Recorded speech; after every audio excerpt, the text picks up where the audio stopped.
วันไหนฉันนั้นเป็นสั้นเลย งัดไอ้ กันที่กูดอุทอดฉันนั่นไง chơi tần gì bà tam ai đứng mà ngay chứ đi Sony Alpha Connect Day P1 P5 nhưng mà đò này nếu mà đi ai chơi vậy tình thời thơ của camera phong โอเคจัง cho nên đọc nghĩa ban phim hai đường nấy sầm rập Sony Alpha Connect Day năm P1 P5 ช่วยจะมือพยงสู้มาดี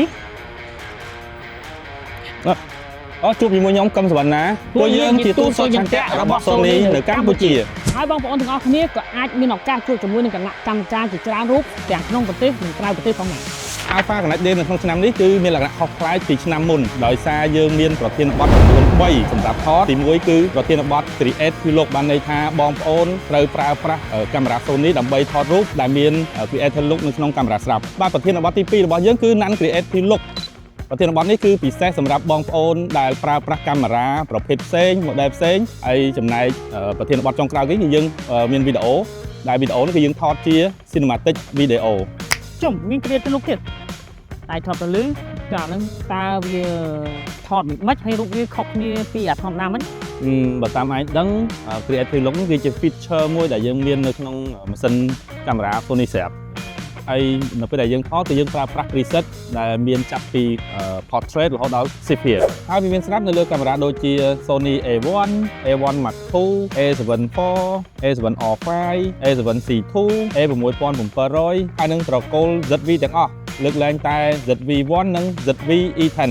វ៉ាវ preset ច្រើនហ៎អូអញ្ចឹងបើសិនជាយើងចង់ customize ដោយខ្លួនឯងយើងបាន បើសិនជាយើងមកនិយាយចង់ customize វាគឺយើងចូលទៅ Create Vlog ហើយបន្ទាប់មកយើងរកពាក្យ ST ហើយយើងអាច scroll ប៊ូតុងយើងទៅខាងឆ្វេងដែរទៅឬ preset មួយណាដែលមកនិយាយចូលចិត្តទៅបានហ្នឹងចំណែករង្វាន់សម្រាប់ប្រធានបទរូបថតបងប្អូនអាចឈ្នះកាមេរ៉ា Sony ដូចជា ZV-E10 Mark II ជាមួយនឹង kit lens Sony Alpha 6700ជាមួយនឹង kit lens Sony Alpha 7C Mark IIជាមួយនឹង lens 24h f2.8G Sony Alpha 7CR ជាមួយនឹង lens 24h f2.8 ចុះប្រធានបទវីដេអូយើងឆ្នៃខ្លះហ៎ សម្រាប់ប្រធានបទវីដេអូគឺយើងអាចឈ្នះ Sony ZV-E10 Mark II ជាមួយនឹង kit lens ក៏ដូចជា Sony A7C Mark II ជាមួយនឹង lens 24h